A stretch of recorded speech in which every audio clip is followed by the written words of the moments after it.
இந்த வீடியோல நம்ம வீட்ல இருக்கிற எல்லா பெட்ஸுமே ஒரே வீடியோல காட்டப் போறேன். நம்மட்ட அடல்ட் சைஸ் இருக்கிற கப்பி பீஸ் தான் இது. இதுக்கு தேவையான ஃபுட்டு பார்த்தீங்கன்னா சாம்பியன்ல பீட்டா ஃபுட் இதுதான் குடுத்துட்டுருக்கேன்.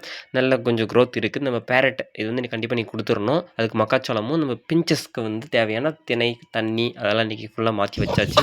நம்ம கோழி லாஸ்ட்ல வீடியோ போட்டிருந்தோம். அது பாருங்க எப்படி அது குட்டிகள கூப்பிட்டு சாப்பாடு குடுக்குதுன்னு பாருங்க. வழக்கம் போல நம்ம புறாவுக்கும் தேவையான தீவனத்தெல்லாம் போட்டாச்சு. தொடர்ந்து நம்ம வீடியோ பாருங்க. சப்போர்ட் பண்ணுங்க. Thank you guys.